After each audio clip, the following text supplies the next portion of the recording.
really the first biggest memory that I have of how awesome the A10 was when I was in tech school in Texas.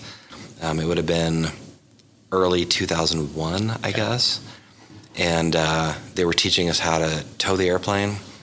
And when you tow the airplane, one of the people has to sit in the cockpit to ride the brakes while the other person actually physically tows it.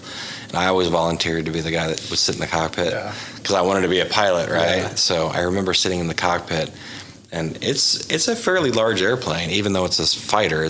You're like 12 feet in the air, and you looking down at the back of those wings, and even though someone's towing you, and reach over and push the canopy button, especially if it was cold, and then the canopy would come down, and just sitting there, imagine being a pilot, and having all your buddies make fun of you, which happened a lot, because I had these big dreams of being a fighter pilot, and they're like, oh, knock it off, go change the oil. Hey, that one needs a tire. I'm like, all right, fine, but I still want to fly.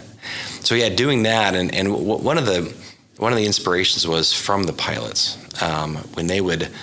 The really good pilots would spend time with their maintainers. They take 2 minutes before they took off. They come out and you do the walk around the jet, and I'd always ask, so what are you going to do? And they'd bring out their map. And, hey, we're going to go here. We're going to take out some tanks here.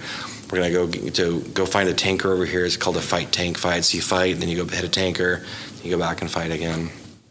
And then when they come back, they obviously the bombs are missing off the bottom, or the bullets are gone or whatever, and those same pilots would then tell you what they just did, and the guys like me who wanted to be them, were all over it, and just superheroes to you, right? Oh yeah, just eat it up. And that's one thing I really made sure to do when I was now a pilot, and I was doing combat missions in Afghanistan, and leaving with all this ordnance hanging from the bottom and then coming back empty.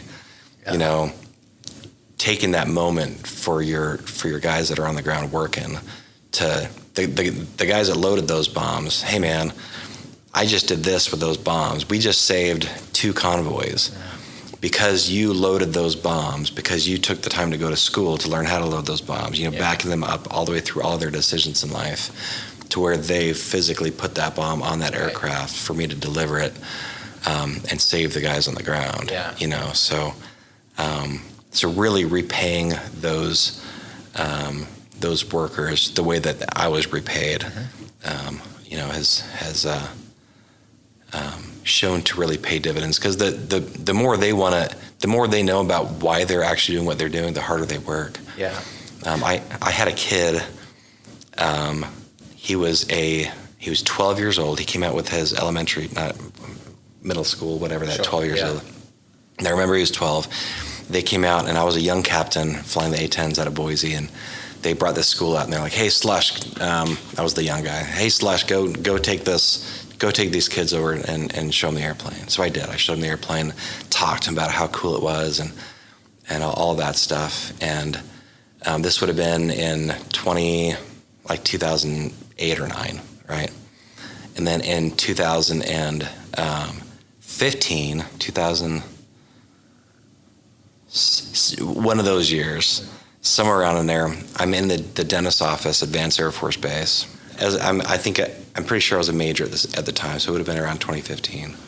And there's this young kid, brand new kid, with black leather name tag and butter bars, sitting there, and I leaned over and said, hey man, you new here? And he said, yeah, I'm new. So we started talking, and I said, so what do you want to fly? He said, I want to fly A10s. I'm like, really? That's cool, man. I flew A10s. He's like, yo, really, you did? And then he stopped for a second. He said, do you know a guy named Jared Black? And I look at this kid, and I think he's screwing with me. Yeah. Because my name tag is right here. I look down. I look back at him. I pointed at my name tag, and he did like this double take. He's like, when I was 12 years old in Boise, Idaho, you told me how cool it was to do this, and I'm here because of you. Yeah. I mean, that just made my day, man. So how cool was that?